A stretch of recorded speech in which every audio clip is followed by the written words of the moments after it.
All right, Matt. So there's a bar just up the road from our house. It's like a 5-minute walk from my house to the bar. But it's a 45-minute walk from the bar to my house. The difference is staggering. I like it. I like it.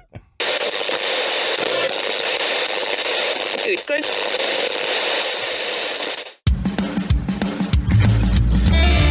Good evening, everybody, and welcome to the Graveyard. Thank you for joining us tonight. My name is Adam. And my name's Matt. Now, pull up a tombstone or settle into your casket and get comfortable because this is Graveyard Tales. All right, everybody, here we are again. Matt, how you doing tonight, brother? Man, I'm doing great if I don't get blown away. I know, man. I know. We're going to try to get through this before the NATOs hit you because you're getting the one that blew through us last night. And like I was telling you before, there was some straight line winds that I don't even know. They blew stuff off our patio out into the yard as it whipped around.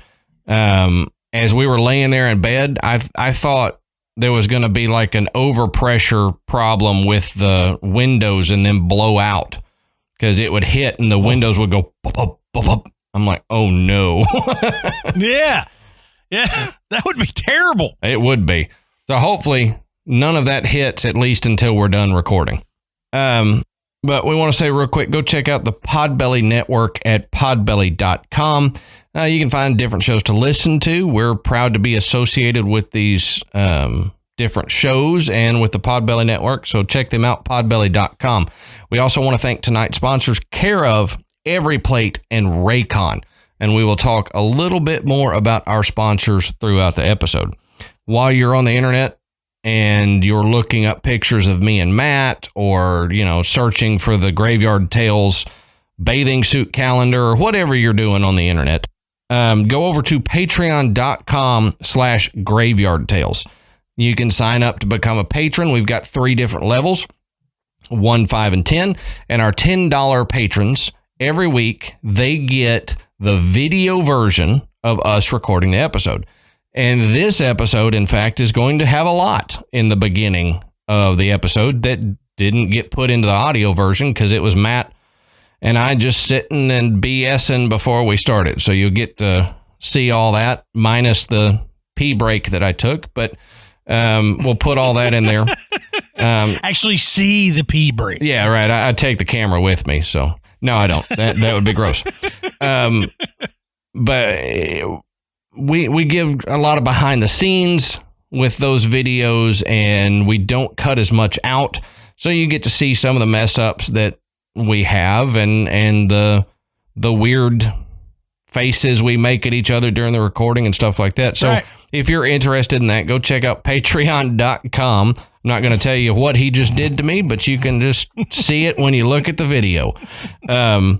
Go check out patreon.com/Graveyard Tales and become a patron. We couldn't keep doing this show without our patrons.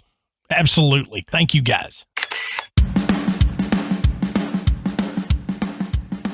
All right, Matt, so let's take a second and talk about one of tonight's sponsors, Care Of. You probably, if you've listened to us before, you've heard us talk about Care Of. We're big fans of Care Of. We're big fans of the fact that you can get your multivitamin fix sent to your house. It's cool because you just take the little test and then you get them sent to your house. But with Care Of's compostable daily packs and sustainably sourced ingredient efforts, they're aiming to help you take care of not only your wellness, but also the environment. Care Of helps you keep an eco-friendly mindset throughout your health and wellness journey while also making taking your vitamins easy and convenient. Care Of's personalized packs are made from plant-based compostable film that includes wood pulp and a fermented blend of corn, cassava root, and sugarcane so you can feel good about the impact your vitamins are having, not only on your health, but also the planet. Which is cool because if you're thinking about it, oh, I'm using a little pack every day that's got to be adding to the trash. Well, it doesn't because it's compostable. And That's right. The personalized packs, like they mentioned, it's got your name on it. Mine says Adam, of course. It doesn't say like Jim Bob or anything. It says Adam on there. Well, thank goodness you're not taking Jim Bob's vitamin. Right? Who knows what I would end up with. But then it has an inspirational quote or something, which I think is pretty cool on there. Every morning when you're taking your vitamins, you can read the pack and then feel good about pitching it in the compost. Yeah. And you know, the two most irritating things about taking vitamins and supplements is, number one, figuring out what you need to take. Oh, yeah. And number two, dealing with a cabinet full of different bottles. Oh, yeah. And you forget one, you leave one out. You feel like you're just covered up in all these digging through. Where's my whatever? Yeah. Care of makes all of that go away. The online quiz that you take, it asks you questions that you may not even have thought about your health, but you're like, do I care about my heart health? What? Yeah. I'm looking at myself. I'm 48 years old. I want to start thinking about those kind of things. And so Care of tells me what supplements would be most beneficial for me. And then it comes to the house. I don't have to go to the store. I don't have to go to multiple stores to find different supplements. They all come and they're all prepackaged, and I don't have to worry about all those bottles. I just tear open a new pack every day, take my vitamins and supplements, and I'm out the door. Exactly. I mean, it cannot be any easier, and that's what makes Care of so great. I agree with you. I hate the bottles, and Ashley hates me having multiple bottles sitting on the countertop, because before Care of, that's what I did. I had like 8 or 10 different bottles sitting there, and it took up all the space on our bathroom cabinet, and she'd get so angry. Now with the Care of, she loves it because it's just one little box. Yeah. So for Graveyard Tales listeners, you can get 50% off your first Care of order of $40 or more. All you have to do is go to takecareof.com and enter our code GRAVE50. That's GRAVE 50. That's right. For 50% off your first Care of order of $40 or more, go to takecareof.com, takecareof.com, and enter our code GRAVE50, GRAVE 50.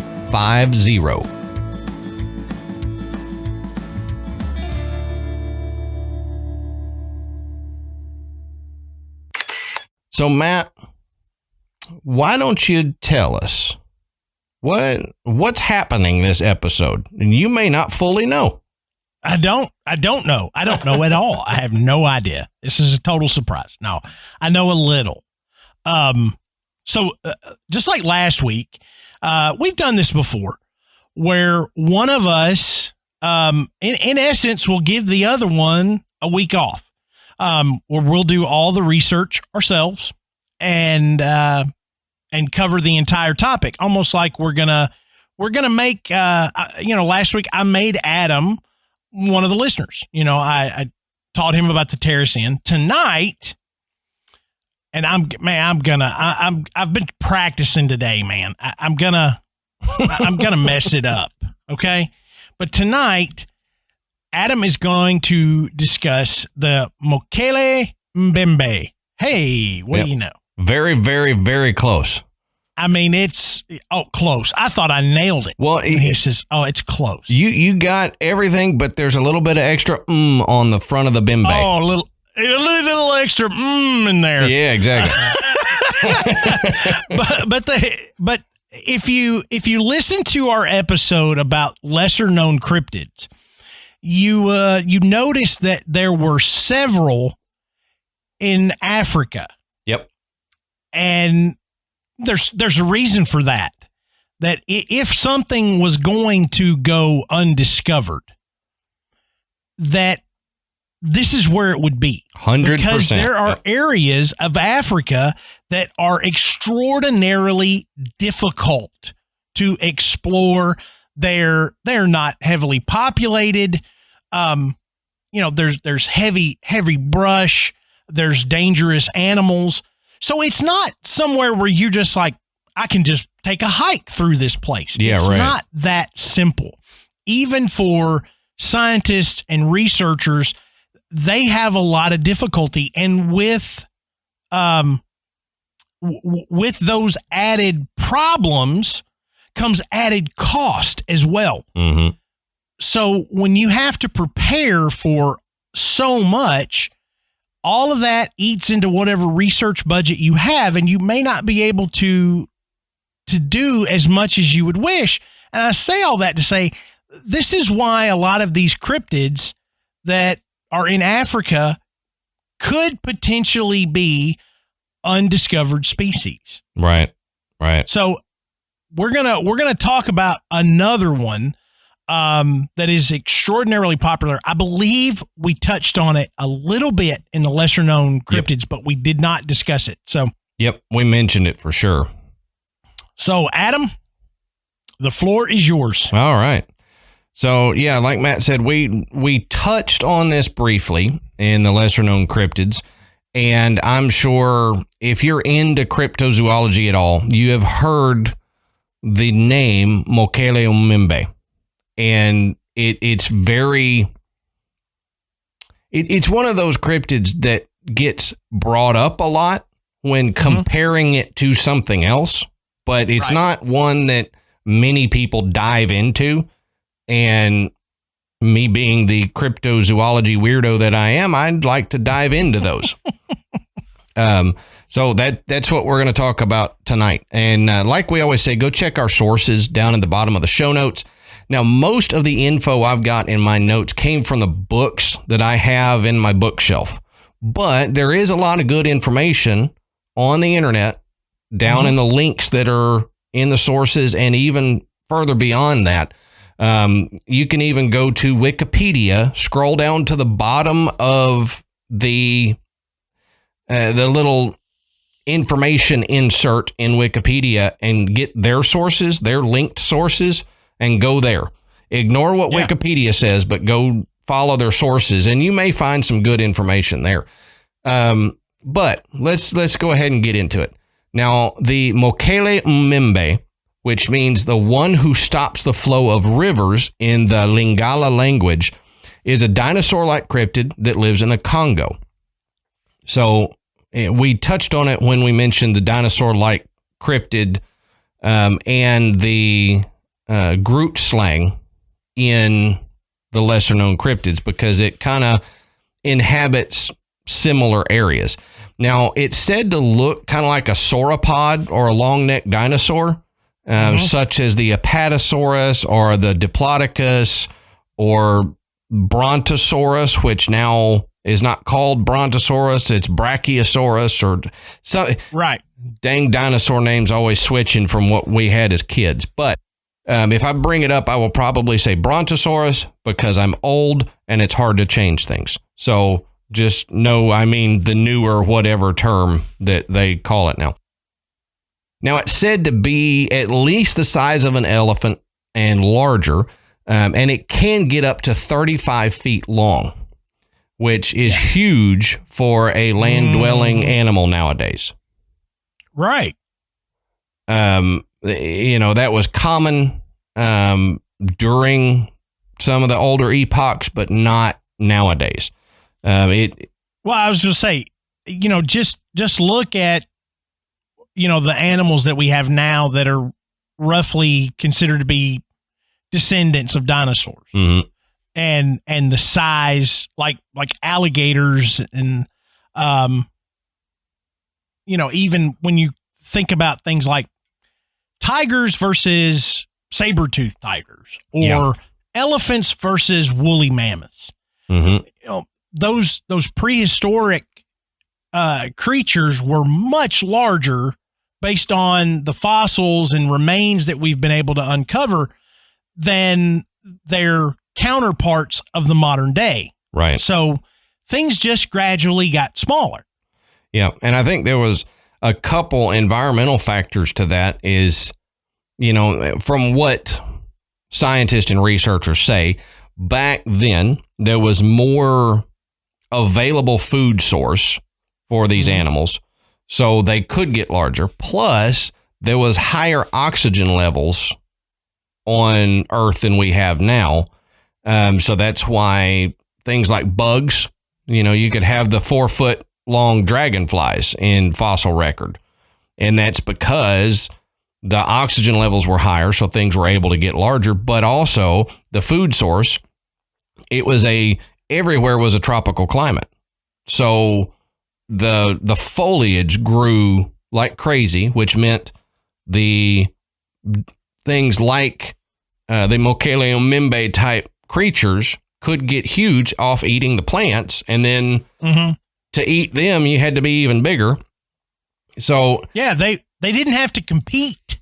Right. There wasn't deforestation at the time. They weren't driven out of their habitat by skyscrapers and roads and all that other stuff. Right. So they just had whatever nature could provide.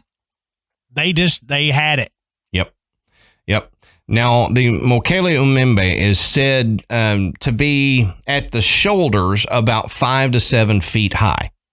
So that's a tall creature. Again, huge creature, up to 35 feet long and 5 to 7 foot high at the shoulders. That's not including the long neck that it has, which we'll talk about. But it has a smooth reddish brown or brownish gray skin. So it can blend in with its surroundings there a little bit. But the males are said to have a single long horn or tusk. Obviously, we don't have a fossil or specimen of it, so we can't tell if it is a horn or a tusk, but it's been witnessed to have one or the other, whatever it is. Now, its head is said to look kind of serpentine in shape, and it has a really long, flexible neck, like the Apatosaurus would. But the neck is said to be between 6 and 12 feet long, and it's as thick as a man's thigh. That's a big neck. Yeah. That's huge. Yeah. Its neck is as long as I am tall. I'm 6'2". So it's a long neck. Now, the feet, they say, are very similar to an elephant's foot.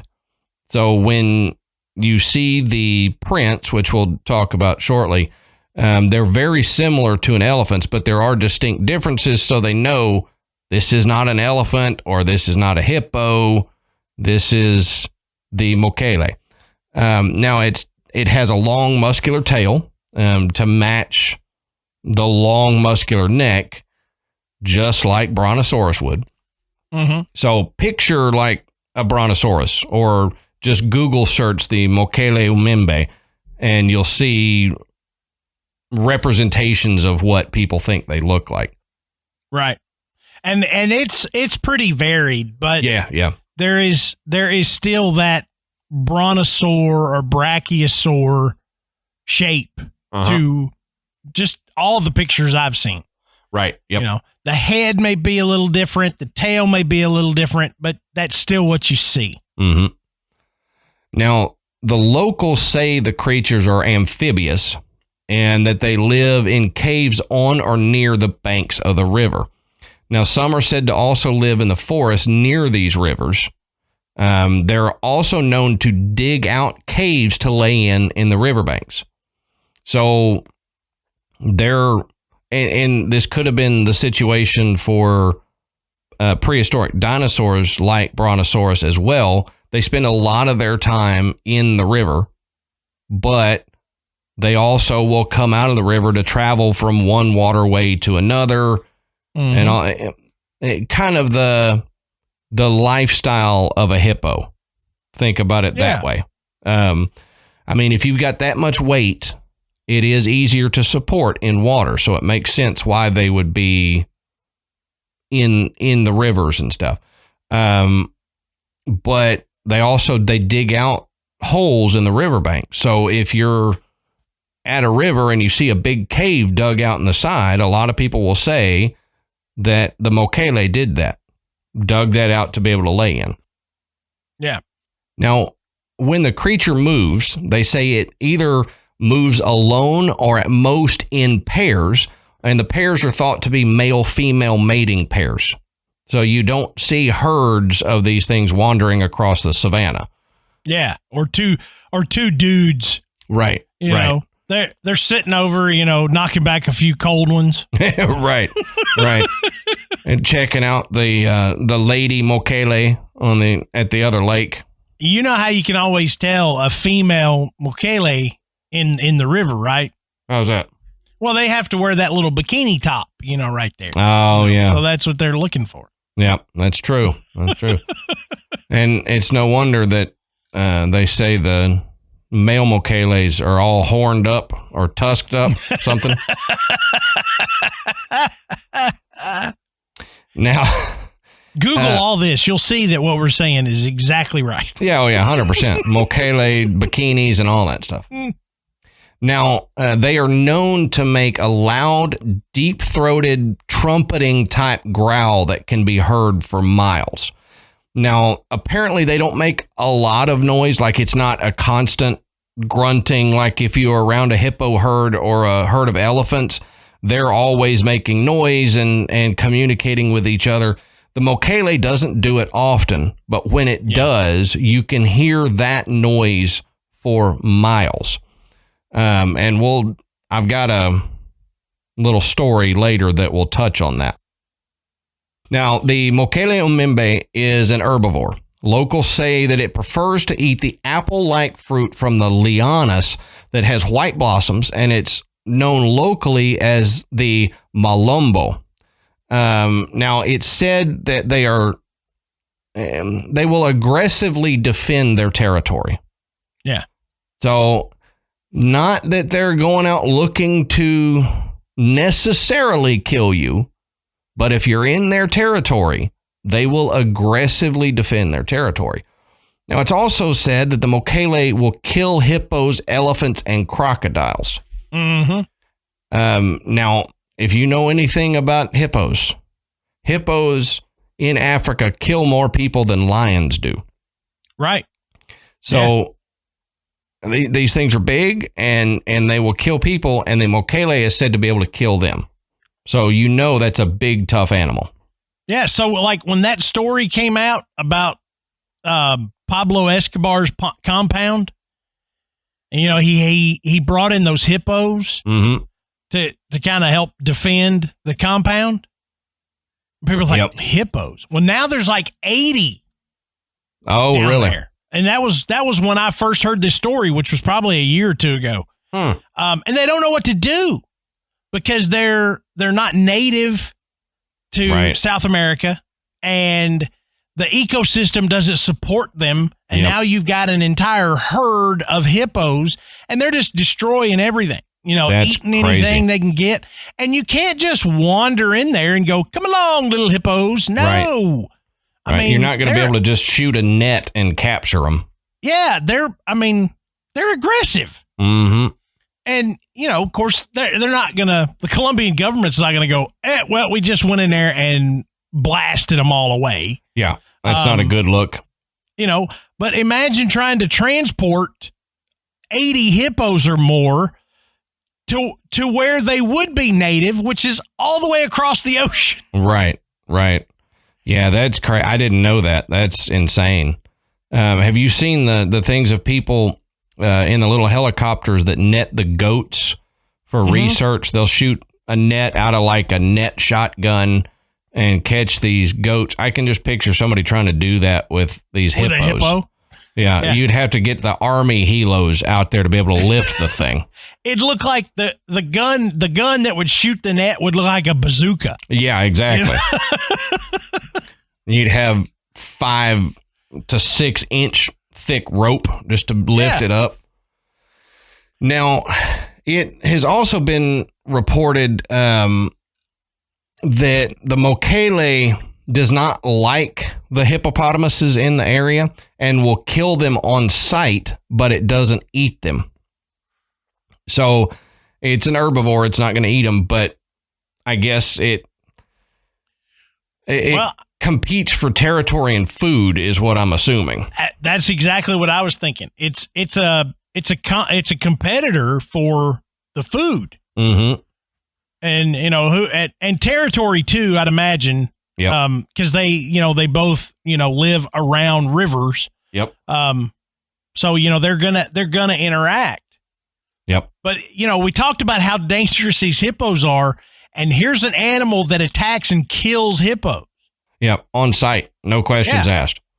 It's a hippo mercenary or something. Now, hippopotamuses, because of that, cannot be found where the Mokele-Mbembe lives. So, if you have hippos in a waterway, pretty much guaranteed that there's not going to be any Mokele sightings there. But if you go somewhere and there's no hippos, most likely you're going to have Mokele-Mbembe sightings. So, keep that in mind when we touch on this next part and some of the stories that I've got, because it said that the Mokele overturns canoes and kills the occupants by lashing its tail. Mm-hmm. And we know that hippos will kill humans that way. They overturn canoes and attack, drown the people, or bite them and crush them. So if there's no hippos in a waterway, but somebody's canoe gets overturned and they die, what could do that? Well, it's said that that's the Mokele. Since there's no hippos, it has to be something else. But also, they say that its skin is poisonous. And have a story touching on that as well to kind of prove that point. Now, the tracks are said to be hippopotamus-like I was saying, but they're larger, closer to an elephant size, but they look kind of like a hippo's. They're about 12 inches in diameter, is what they say. Now, the difference here between an elephant and a Mokele is that they have 3 clawed toes. So when you look at the prints, if it looks like a big elephant's footprint, but you see the claws in the front of this footprint, well, elephants don't have claws. They have little toenails. So if it's a clawed elephant footprint, you know it's not an elephant, and it's said to be a Mokele. Now, they also make a furrow in their tracks with their tail. So it looks like something like a large snake or a wagon wheel would make. So if you see the tracks, you know how when an alligator walks and you can see its footprints, but then there's also the tail drag from them dragging their tail. That's what they say these tracks look like. So if you ever see elephant-like tracks with a furrow running between their tracks, that's most likely going to be a Mokele. That you just caught the tracks of a Mokele-Mbembe. So leave. Exactly. Get the heck out of there. Don't stick around. Now, apparently it is distributed in the Bai River, the Likwala Aux Herbes River, the Likwala Swamp, Lake Mokele, the Senga River, and many others in the Republic of the Congo, and in Mokele-Mbembe River, and others in the Democratic Republic of the Congo. So it's not isolated to one of those. It's either they either travel back and forth, or they just have different populations in different areas. So let's get into some sightings and stuff like that. Now, there's a West African carving of a strange animal that's currently housed at the Glencalmerage House in County Tipperary in Ireland. And Matt, if you look up pictures, you will probably run across this statue. It's believed by some cryptozoologists to represent the Mokele-Mbembe. It depicts a scaly animal with a long neck and a small head, cloven feet, a long tail, and a finned structure right below its tail. So going like from the base of the tail almost down to the booty hole is a fin on this thing at the base of its tail. Now, it is alongside a smaller animal with similar features, but no neck. So the large one has the long neck like the Mokele. The smaller one is kind of standing up with its back paws on the back end of the Mokele, but this creature doesn't have a long neck. It's just a normal neck and head. Now, the relationship with the smaller animal, they say, is unclear. They don't know whether it's like a baby Mokele. A baby Mokele. Like, wait a minute, what? I turned into it's a the guy on baby. Yeah, exactly. Turned into the guy from the Austin Powers movie, a baby. So a baby Mokele or a different creature. They really have no way of telling what it is because it's an older carving. Now, it has been suggested that the carving may be a more modern creation, but it has apparently been at the Glaucomerage house since at least the 1950s, so decades before Western interest in the Mokele-Mbembe. So it's like a lot of other statues and cave drawings and stuff like that we have. It's hard to tell, hard to carbon date a statue. So you have to look off of the artwork known around that time. They don't know exactly when this thing was carved, but it's been there for at least 70 years. Now, like I was saying about the sources, most of these sightings and encounters come from the books that I've mentioned in the sources. Now, none of these sightings are super long, and many aren't super detailed like we get with a lot of other cryptid or paranormal sightings, but there's a bunch of them. And I'm not going to cover all of them, but we are going to get into quite a few. Now, the first known reference in print by, quote, Westerners was published by a French missionary to West Central Africa. His name was Abbé Levain Bonaventure Prairie in 1776. Take a bite out of that one. Yeah, I did my best. So we're not saying his full name ever again. Now, Prairie talked about his discovery of clawed footprints that were 3 feet wide, and the set of tracks. So it was a set of tracks, not just one print. He saw an actual row of these tracks, and they were 3 feet from one foot across to the other foot. And then it had a 7-foot stride that was left by a creature, quote, which was not seen, but must have been monstrous. So 7-foot stride and 3 feet wide, which is quite a big animal to have a 7-foot stride. Carl Hagenbeck, a famed animal collector, was apparently the next to talk about the creature in a printed work in 1909. In his memoirs, he relayed conversations which he had had with big game hunters from the region who described a, quote, huge monster, half elephant, half dragon, inhabiting the Congo jungle. Yeah, I've read about this particular account. Because it comes up when you look at dragon research. This story will come up too. Yep.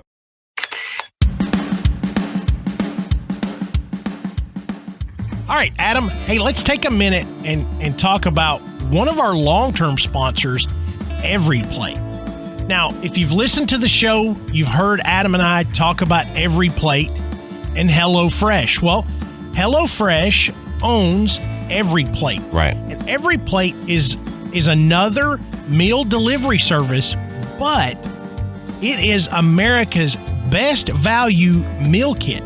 Now, while most meal kits come with a premium price tag, EveryPlate offers delicious dinners that won't break the bank. So if you've been considering, trying one of these meal delivery kit services, EveryPlate is a fantastic place to start.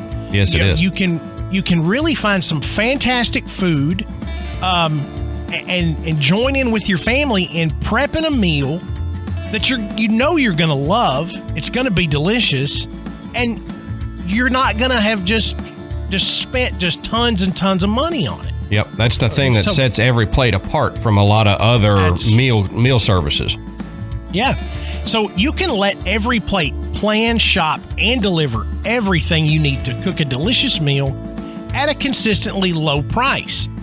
You get to choose from 17 delicious weekly recipes and then just sit back. They'll deliver pre-portioned ingredients and easy-to-follow recipe cards right to your front door. And when we got home the other day, the kids saw our EveryPlate box sitting right there on the porch, and they were like, woohoo, EveryPlate! Oh, I know. I got home with Michael one day after school, and ours was sitting there on the porch, and he's like, is that what I think it is? I'm like, yes, it is. He goes, awesome, because he knows he gets to help cook dinner when we get those. Yeah, and it is such a great value. So think of it this way. One meal from EveryPlate is about the same price as 1 cup of coffee. And it's probably cheaper than the pumpkin spice latte or whatever fancy coffee drink you buy when you go to the coffee shop. Yep, for sure. And we got a creamy smothered pork chops with crispy home fries and roasted carrots meal. Dude, that was I love pork chops anyway, but then when you add creamy and smothered onto the name of pork chops, I'm down. And I've learned through EveryPlate subscriptions that I like roasted carrots. I used to think I didn't like carrots because I was like, there's something about because I'd only had the raw carrots or I'd had that weird mushed carrot thing that my family makes. The cool thing about EveryPlate, it turned me on to something new. I like the cut up roasted carrots, and that this meal has smothered pork chop. You get the roasted carrots, crispy little home fry thing. Oh my God, dude, it was great. And Michael loved helping us cook it because, he can't do everything, but we're trying to teach him some blade work and mixing the ingredients. And with everything pre-portioned, it's amazingly easy for him to get in there and help us.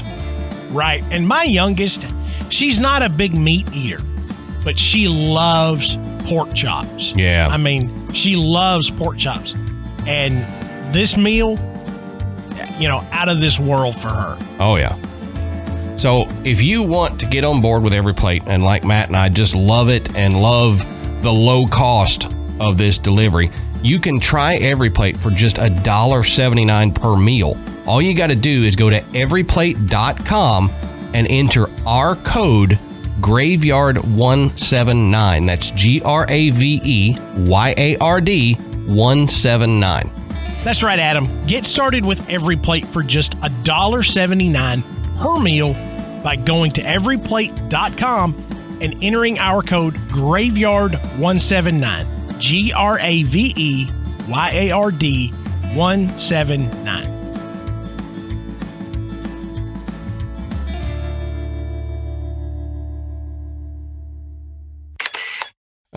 Now, one of his informants referred to, quote, some kind of dinosaur seemingly akin to Brontosaurus, end quote. So he's getting his information from big game hunters, which, as you and I have talked before, Matt, hunters in an area are going to know the creatures in the area that they hunt. They're going to know how to track an animal. They're going to know what evidence these animals leave behind. And if these big game hunters are saying they see something they've not seen before, a half elephant, half dragon, or some kind of dinosaur, then I'm going to take them pretty seriously because they're out there all the time doing the hunting and out in the wilderness. Now, in 1913, Captain Freiherr von Stein-Zulauschnitz was dispatched to survey Cameroon. Now, emerging from the jungle with native reports of the river-dwelling Mokele-Mbembe, von Stein said, quote, the animal is said to be of a brownish-gray color with a smooth skin, its size approximately that of an elephant, at least that of a hippopotamus.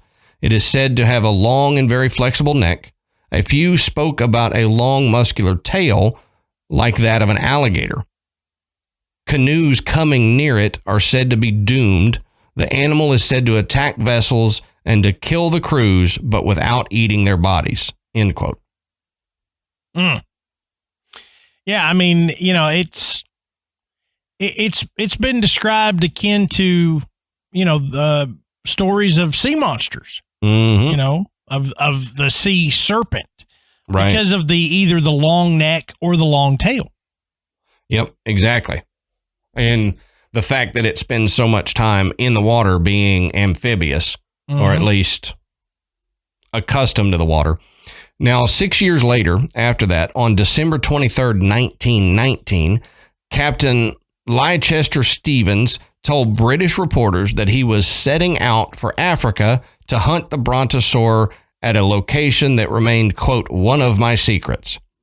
Problem is, nothing came of this exploration despite how much he promoted it.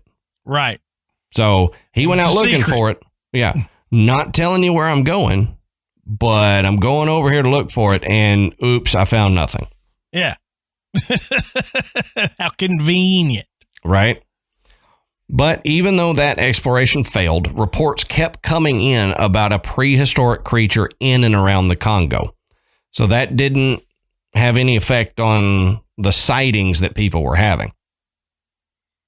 Now, we've talked about at least one of these people before, maybe both of them, I can't remember. But in 1932, Ivan Sanderson, I know we've talked about him, and Gerald Russell were canoeing on the Manu River in Cameroon, which when they had an experience that scared them. This is a cool one, Matt. Quote, when we were about in the middle of the 1.5 mile long winding gorge, the most terrible noise I have ever heard, short of an oncoming earthquake or explosion of an aerial torpedo at close range, suddenly burst from one of the big caves to my right. Gerald tried to about face in the strong swirling current, putting himself broadside to the current. I started to paddle like mad, but was swept close to the entrance of the cave from which the noise had come. Thus, Gerald and I were opposite its mouth. Just then came another gargantuan gurgling roar, and something enormous rose out of the water, turned it to a sherry-colored foam, and then, again roaring, plunged below. This, quote, thing was shiny black and was the head of something, shaped like a seal, but flattened from above and below. It was about the size of a full-grown hippopotamus. The head, I mean, end quote. Golly. So just the head. Just the head. You know, we're not, we start talking about this hippo-sized head on a neck. I mean, that's, that's really, really big. That's insane. And again, it fits what the locals say about where it lives. It's in a cave on a river. They heard the noise, and then apparently it just lifted its head up on the neck and splashed back down. And the head was that. That's the only one I found about the head being that big. Yeah. But it's Ivan Sanderson. So, I mean, not that everything he says is spot on perfect, but it's his job, was his job to be out there looking for this stuff. Yeah. And, he was well respected. And I mean, maybe that may cause people to believe, well, he's going to come up with some stories to make sure that he continues to, be a notable figure. But as a rule, what his research is, considered to be accurate. So for this to be an account from him, I mean, it's got a lot of weight behind it. Right. There's no way to know if this was indeed the Mokele-Mbembe, but it was something. Yeah. Chances are he saw something, and it just kind of fits the locals' description of this creature. So you start putting two to two together, you're like, that's probably what it was. In the right location. And I mean, there's not much else that could have a head that big. Mm-hmm. Now, 3 years after that incident, witness Furman Mosomele saw a Mokele-Mbembe with a neck 6 to 8 feet long idling in the Likoala-Augs-Herbes River near Ipana, Republic of Congo.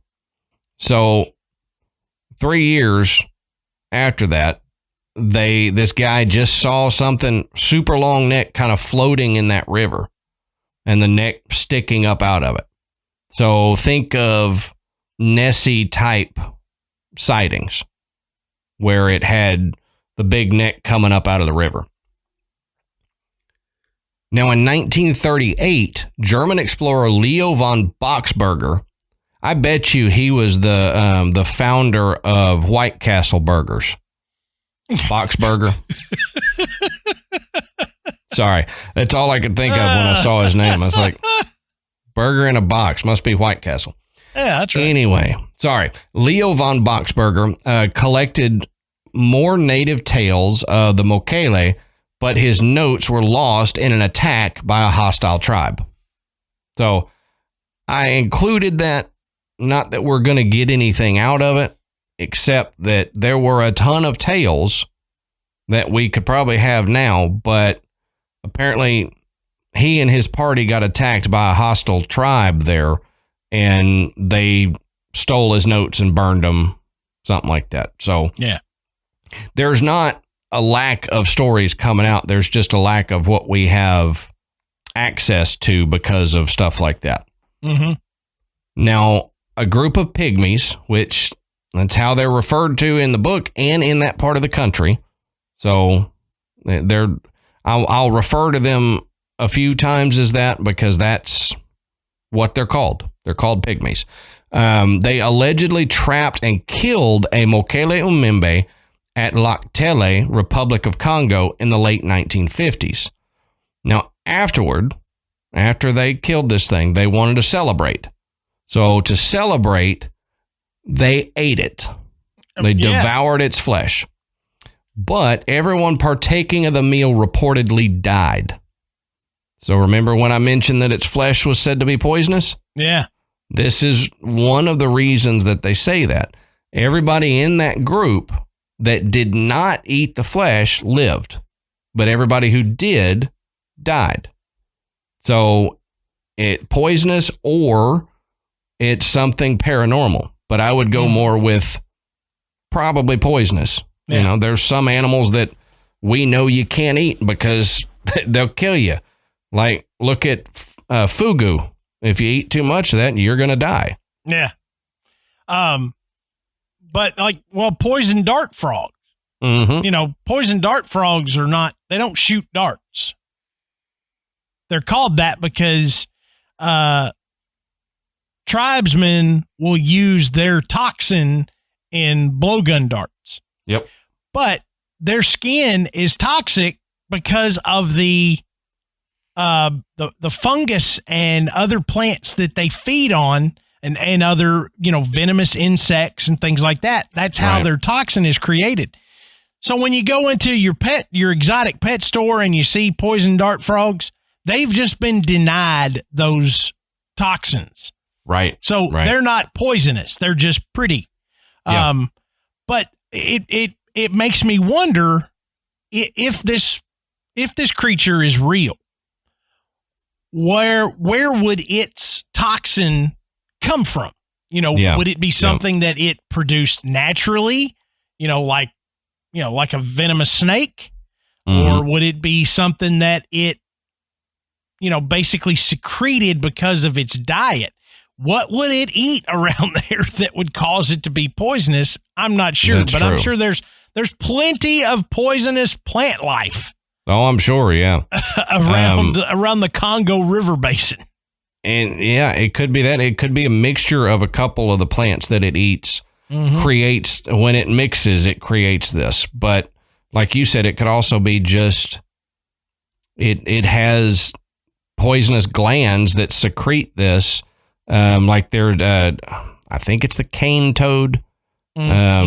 People in Australia will be able to tell me if I'm wrong because that's where it is. But cane toad secretes that out of glands in the back of its neck. It's like a white, sticky poison. And when it gets scared, it'll shoot out this poison so that anything that eats it will die. Yeah. Right. So it could be similar with the Mokele. Now, with it being as large as it is, I don't know why it would need to do that. Yeah, but it doesn't make sense. No. It wouldn't necessarily be a defense. I mean, No. there's, at its size, I mean, there's not going to be another predator that's going to come after it. Right. Except for one, humans. Yeah. That one tribe that killed it. And it may be nature's way of saying, yeah, you got me, but I'm going to get you in the end. Uh-huh. Mother Nature's a cruel beast, and she may have had the last laugh on that one. Now, a decade later, Congolese hunter Nicholas Mondongo saw a 30-foot specimen about the Likwala River between Bandeko and Mokenegwe. So we got a 30-footer now that's been seen. That's one of the biggest that has been reported that I have seen. Now, there have been quite a few cryptozoologists who have tracked the Mokele-Mbembe through the Congo Basin over the decades. Let's run through a few. Now, James Powell, Roy Mackle, Marcelini Agnagna, J. Richard Greenwell, and Herman Register and his wife all made trips to search for the creatures between 1979 and 1983. So quite a few. This was kind of in the height of the Mokele craze, where a bunch of cryptozoologists were looking for it. Now, Herman Register and his wife claimed to have a sighting at Lake Tele in October of 1981. But even though they had a camera and tape recorder, they couldn't produce any concrete evidence. Now, their audio that they got, that didn't match any known Congolese creature. So that's why I was saying this is that one that I mentioned earlier about the trumpeting call that it has. Mm-hmm. They actually recorded the sound of it, and it does not match any creature that's known in the Congo. So that's interesting. It's not concrete by any means, but it's interesting. Sure. It's kind of like Bigfoot calls. Right. A lot of these Bigfoot calls, they say don't match anything known in North America. Well, apparently this doesn't match anything known in the Congo. But the video that they took of it was overexposed and pretty much worthless. So, this is did not have digital video recorders then. So they overexposed the film. Now, several other cryptozoologists after them also had similar luck, and their film and videos didn't show anything concrete due to overexposure or blurriness. Now, Roy Mackle said he never saw the creature himself, but he says he did have one close call. One day while paddling down the Likwala River in a dugout canoe, his group heard a loud plop sound and a large wake splashed up on the far bank. Now, the pygmy guides cried out, "Mokele-Mbembe, Mokele-Mbembe." And Mackle and his colleagues believed that only a large animal could have caused the huge wake. Since hippos aren't in the Likwala area, they believe they just missed seeing the Mokele-Mbembe. Yeah. And I've looked, when you look at where hippo populations are throughout Africa, there is just a huge empty spot. Yep. In the Congo where there are no hippos. Yep. They're not there. So, and why? Again, that's like Adam said, if there's no hippos, there's Mokele-Mbembe sightings. Uh-huh. And so even then, Mackle knowing, there's no hippos around here. And there's nothing else that big that would have made this kind of splash in the water. Yep. By default, it must be. Right. And people always say, go to Occam's razor as an explanation. Okay. Well, not a hippo, not an elephant, because an elephant doesn't really submerge. It doesn't hold its breath for long and submerge like that. Right. Like a hippo does. So the only other explanation would be the Mokele-Mbembe sightings. Yeah. Or a creature that is being mistaken for the Mokele that we don't know about. Mm-hmm. That's right. And elephants don't really hide either.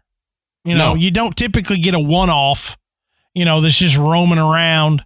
Yep. The whole rogue elephant is not that, it's not just one that's just like, you know what? Forget y'all. I'm going off on my own. And he's just marching around the river, hanging out, being cool and being the lone wolf. It just doesn't work that way. Stalking predators and stuff. You would know. I mean, you're like, well, it was probably an elephant because there's 7 others right over there. Yeah. Yep. Now, this comes from the Loren Coleman book, Cryptozoology A to Z. Says despite all that, in 1992, members of a Japanese film crew got some of the best photographic evidence of the Mokele-Mbembe. They were flying over Lake Tele in a small aircraft, taking some aerial footage. They were wanting to get some panoramic landscape footage for a documentary that they were filming. And they noticed a large shape moving across the surface of the lake, which was leaving behind a V-shaped wake.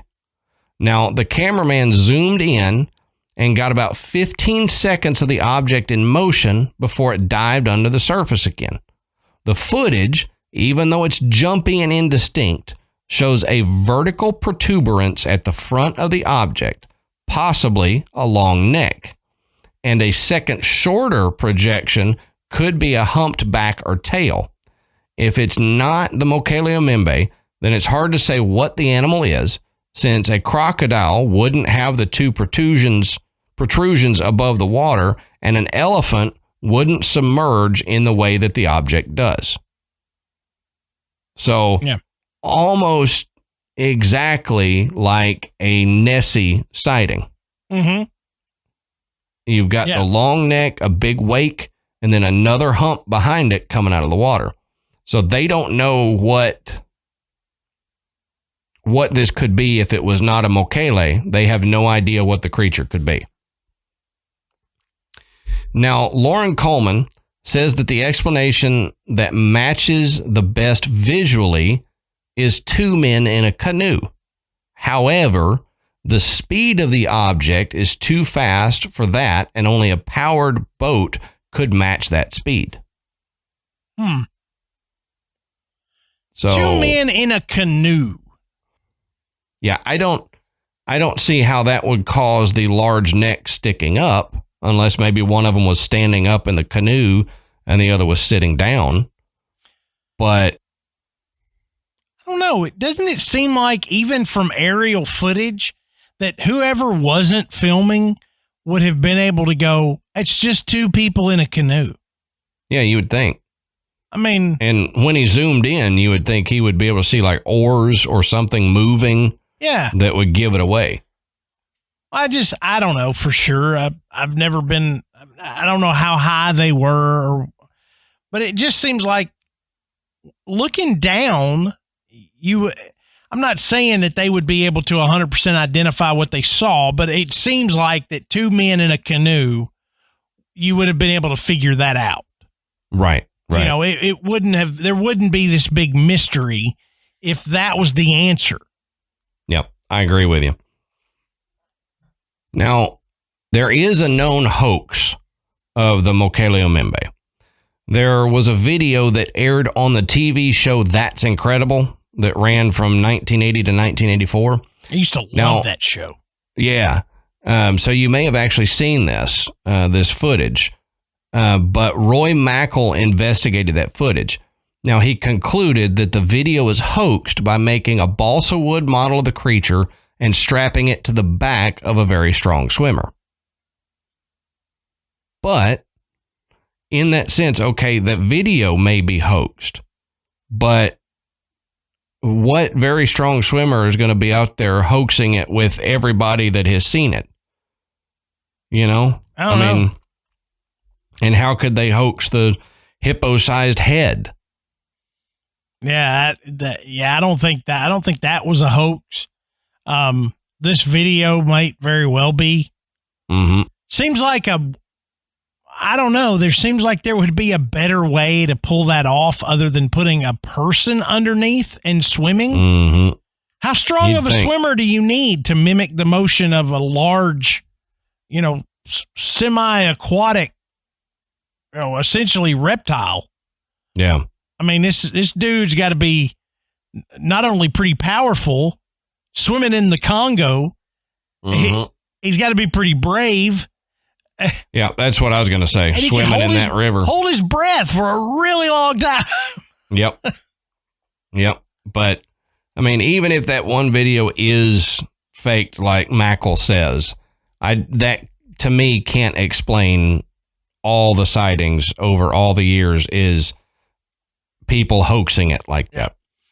And, Mokele is just, he probably wants that to be true, or he probably wanted that to be true as much as what we would. Mm-hmm. But at least he's looking at it with, a critical eye. Sure. Yep. To say, I'm just not seeing enough here for me to say, yep, that's somebody actually got this on video. Right.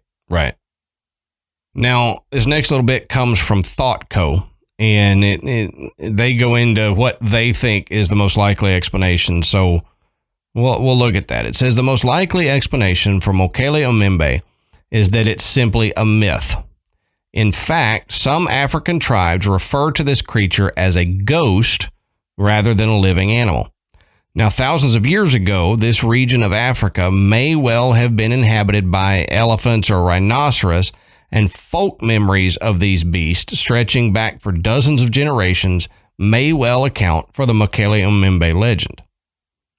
Now, I'll give you that for some of these things. There, I'm sure, is the folk memories. It's that way with a lot of things. There are folk memories of, your ancestors see something and they tell you, and then it just gets passed on to you. Yeah. And you can say, well, this creature still lives out there. But I don't think folk memories accounts for all of the sightings and any of the deaths attributed to the Mokele. I don't think a folk memory would do that. That's just me. I don't know. No. I imagine it handles a lot of them. But I don't think it's not everything. Right.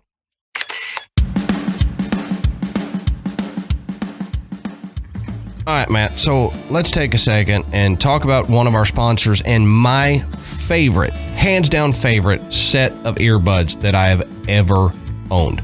We need to talk about Raycon. I like to wear these things when I go out in public. I like to wear them when I go to the gym. And whatever you challenge yourself to do this year, there's no better way to do it than with a pair of Raycon wireless earbuds in your ears. And I completely agree, because if I'm not having a talk to somebody, I've got my Raycons in. And even when I have to talk to people, sometimes I have my Raycons in so I don't have to hear everything they're saying. But that's just a personal thing. Now, Raycon wireless earbuds are the best way to bring audio with you, because no matter how much you shake things up, literally, no matter how much you shake, you know they won't fall out of your ears. And their everyday earbuds look, feel, and sound better than ever. And I completely agree. Like I said, I wear them to the gym. I wear them when I'm working around the house. And lately I've been outside trying to prep the garden for gardening season, since it is spring. And I'm out there, I've got my earbuds in, and I'm sweating, I'm turning the soil and bending over and moving around, and they never fall out. They're comfortable. They sit right in your ear, and you pick the little silicone tip that fits your ear best, and guess what? you don't even realize they're in after a while. Yeah. Oh, yeah. And that silicone tip, my son borrowed mine, okay? And he has another brand, but he wanted to try mine. And he was like, well, they just don't fit. They just don't fit. I said, I got you. You know, the smaller tip, they fit just perfect. Yep. And he loved the fact that they don't fall out. Yeah. Amanda borrowed them. And I've been trying to convince her to get a pair. She's got a different brand too. And they no longer work. And I'm like, Raycon. Yeah. Trust me. So she borrowed them for a few days. And she said the same thing. They won't come out. And I said, that's right. And one of my favorite things to do is listen to music while I'm mowing the grass. Mm-hmm. Okay. The awareness mode is fantastic. You can, if you need to hear what's going on around you, you can. But without that on, okay, unlike other brands where the mower noise is going to drown out what you're listening to, you don't have to worry about that with Raycons because you've got those silicone tips holding them in your ears, okay? But they're also helping to block out the excess sound, and you can still hear your music while sitting on a mower. I know, it's great.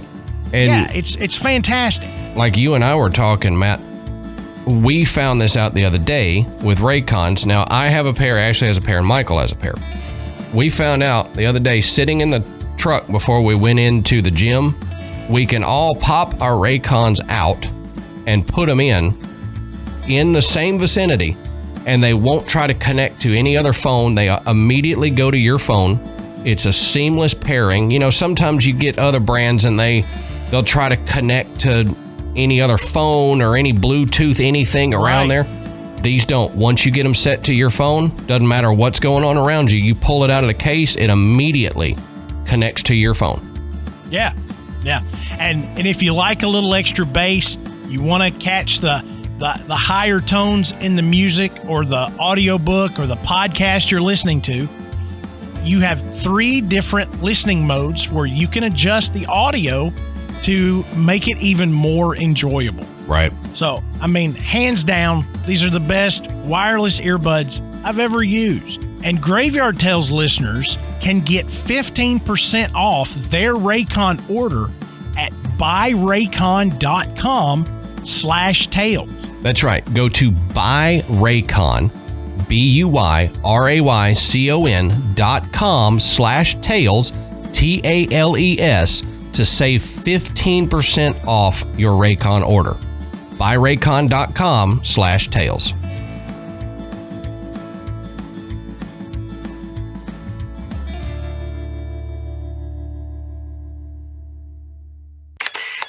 This also says that the most reasonable and agreed upon explanation is that the Mokele-Mbembe is a legend based on the black rhinoceros, a species once common to Central Africa, where the stories of the Mokele-Mbembe originated. My problem with that is the tribes would know a rhinoceros. Right. The tribes would even know a black rhinoceros, which maybe doesn't live in the area anymore, but it still resembles the rhinoceros that we have now. They wouldn't imagine a giant, large neck and head on this thing. It doesn't account for any tracks seen. Yeah. So I don't know that I agree with that. Yeah. But it's one of the explanations that they gave. Now, to conclude this, Matt, before I ask you your thoughts here, there are other dinosaur-like creatures that have been said to roam the African wilderness, and we've talked about a couple of those. Mm-hmm. But if you leave out the flying ones that we've talked about, the reports of the terrestrial creatures vary widely. Mm-hmm. But this is not the case with the Mokele-Mbembe. All reports of this creature are so similar that it lends a little bit of credibility to there being something out there that people are seeing. Cryptozoologist Carl Schuker said, quote, "If dinosaurs could exist unknown to science anywhere in the world, the Likwala is where they would be." End quote. Right. So, Matt, what do you think? What are your thoughts on the Mokele-Mbembe? I agree with Carl Schuker. Mm-hmm. And I have since I first read that particular quote, a while back. That just based on the geography and what I mentioned at the top of the show, how difficult it is to thoroughly and adequately research and explore that area. If something like this was going to survive, or if there was going to be a species of animal that met the description of the Mokele-Mbembe, it would be right here. Mm-hmm. I mean, if not on some remote island that was almost impossible to get to, this would be the place. Yep. If you look at photographs of the Congo River, there's nothing but trees, to the point of you can't even see anything but tops of trees. It looks like you're looking at the ground. Mm-hmm. It's so covered. So imagine if it's that thick, how are you going to get in there and search? Right. Plus, it's massive. I mean, you could search for years and not cover all of it. Mm-hmm. And so, even if you stick to the river, it's still going to be extraordinarily difficult. And you still have such a large number of sightings. I tend to think that this is not a dinosaur that managed to survive. This is a descendant creature that's related, and it's just very, very good at being undetected. There's nothing there that is going to compete with a creature that large. It doesn't appear to be a predator, so we're not seeing, the absence of other animals. Yeah, no kills to be able to find. It'll attack, but it's only going to attack something that would be a threat to its territory. It's not going to hunt and eat it. Mm-hmm. We've already said there's no hippos in this area. Right. Okay. I would imagine that any elephants in this area are able to steer clear of this thing. Yep. The rest of the mammal population is made up of many species of gorilla and monkey and other primates. They're not going to mess with it. They're smart. They go up. Right. We're not fooling with this thing. So it pretty much just has run of the land. Yep. So why not? I mean, it's of course fun to think about, but I don't really see that there's been enough adequate research and exploration to say it doesn't exist. Yeah. Yep. I mean, they definitely haven't done enough to rule it out totally. Yeah, and it's much harder to prove something's non-existence rather than prove its existence. That's right. So I'm kind of with you. I don't know that you've got an actual Apatosaurus running around Africa. But like you, I think it's something that evolved from the dinosaur DNA and still retains some of the size and features of these dinosaurs, but has been able to evolve to live in today's climate. So not quite as big as the Brontosaurus, the Apatosaurus would be, like a miniature version of that. But yeah, it's in an area that even though there are people around there, there's not, huge populations that would run it out of its territory where it could be seen, or that have set foot on every square inch of the Congo River. There's some parts of the Congo River you just can't make it to. No matter how hard you try, you're probably not going to make it there. And that's where these things could live. And yeah, Shuker was 100% correct in his quote that if it was going to live anywhere, this is where it would live. Mm-hmm. And I don't know. I think there's a high possibility, if not a probability, that something like that does exist there. Mm-hmm. Y'all know, I think the pterosaur type creatures could also live in Africa because there's ample room to hide and place for it to fly and live without being found. It's the same for this. Mm-hmm. I mean, it's not like you've got a dinosaur walking through Florida, the swamps in Florida. You'd see it there. That's right. It's the South Beachosaurus. Yeah, exactly. They're typically pink, wear really large sunglasses. Yep. Then tops are sunburned constantly. Yeah, I mean, it's another African cryptid that is most likely in existence. At least, maybe an offshoot of another species, but there's a really good chance that there's something there that just hasn't been, discovered and identified. I think this is one of the creatures that if we were able to give it proper research time, proper study, just like Sasquatch, I believe you would find something. Mm-hmm. Maybe not what we think it is, maybe not what we think we're seeing or what the tales have said, but there's going to be something that we did not know of that accounts for these sightings. And I think it's a hidden creature. I mean, it's the definition of cryptozoology. Mm-hmm. It's, I don't know.